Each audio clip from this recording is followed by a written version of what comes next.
20 years of Twilight, behind-the-scenes secrets of the vampire saga that defined a generation.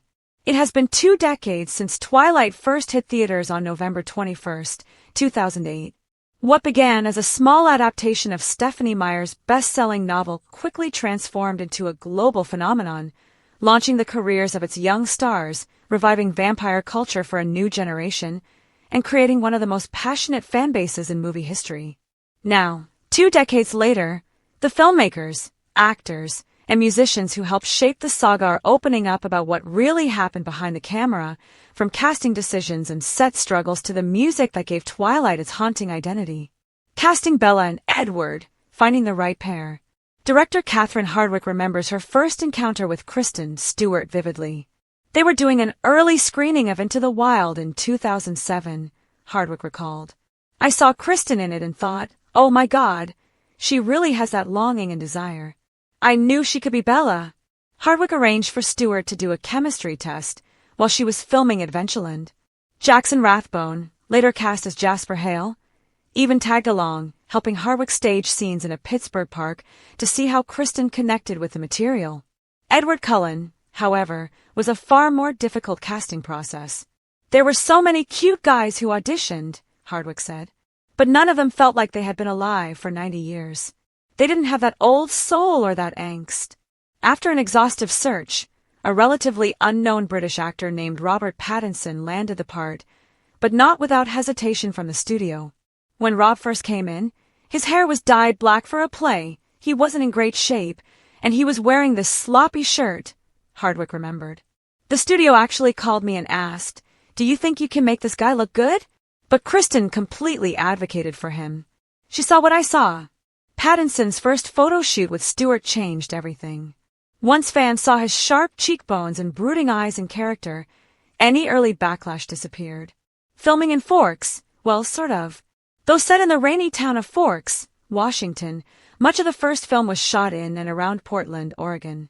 Elliot Davis, the director of photography, remembers how weather constantly influenced the schedule. The biggest challenge was the clouds. The vampires couldn't sparkle in the sun, so we needed overcast skies almost every day. Hardwicke loved the forest locations. Filming the "How Long Have You Been 17" scene felt magical. We used a techno crane to give that dizzy, falling-in-love feeling with the camera.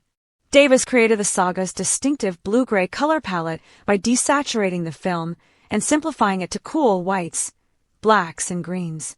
Only certain colors, like Bella's iconic red truck, were left bold for symbolic impact. The music that defined a saga. Music became one of the most defining aspects of Twilight. Alexandra Patsavas, the music supervisor, said Stephenie Meyer had already established a strong musical identity for the story in her writing. Stephenie had playlists for her books. It was very clear what kind of music the story needed, Patsavas explained. My job was to make sure the best music told that story. The Blue Foundation's Eyes on Fire perfectly captured Bella's inner turmoil. We were always trying to create a sound that hurt, that felt vulnerable and strong at the same time, explained Bo Rand of the band.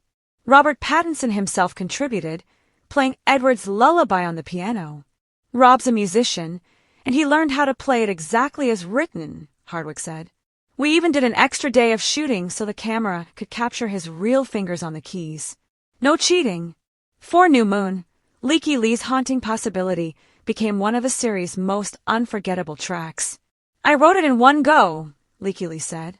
I was a love addict at the time, so I knew that obsessive state of mind. It's like a drug, the wolf pack and wigs. As the saga expanded with New Moon and Eclipse, new characters brought new challenges. The actors playing the Quileute wolf pack were put through a wolf boot camp before filming. We only had 2 weeks, but I gained about 12 pounds of muscle, said Kiowa Gordon, who played Embry Call. We bonded instantly like a real pack. Kristen Stewart also faced physical transformations, some more complicated than others. While playing Joan Jett in The Runaways, she cut her hair short, forcing the Eclipse team to rely on wigs. They offered her a huge amount of money not to cut her hair, said her makeup artist. But she did it anyway, so we had to glue on eyebrows and hand-lay them every day until they grew back. Paparazzi madness. By the time Eclipse was filming in Vancouver in 2009, Twilight mania had reached a fever pitch. "It was unlike anything I'd ever seen," said Christopher Heyerdahl, who played Marcus of the Volturi. "The attention on the cast was insane." Alex Rice, who played Sue Clearwater, recalled fans stalking airports with cameras. "I got off the plane, and there were already paparazzi waiting with long lenses," she said. "Security became so tight on set that some compared it to a royal event. It honestly felt like the Queen of England was coming," joked one actor.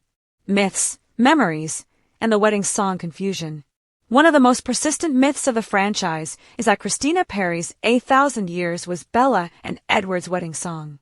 "It wasn't," Perry clarified. "That was turning page by sleeping at last. But even today, people stop me on the street to say they used my song at their wedding."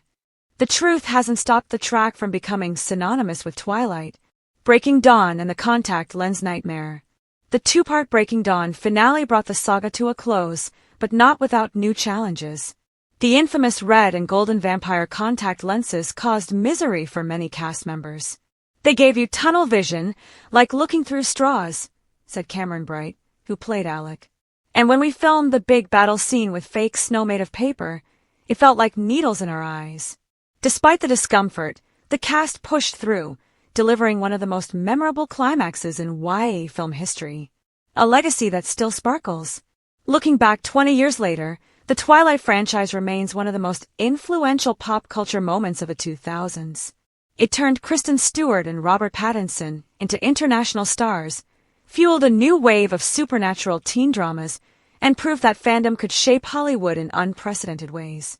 Christopher Heyerdahl summed it up best. "We couldn't please everyone. All we could do was capture the essence of Stephanie's novels. And somehow we touched a generation.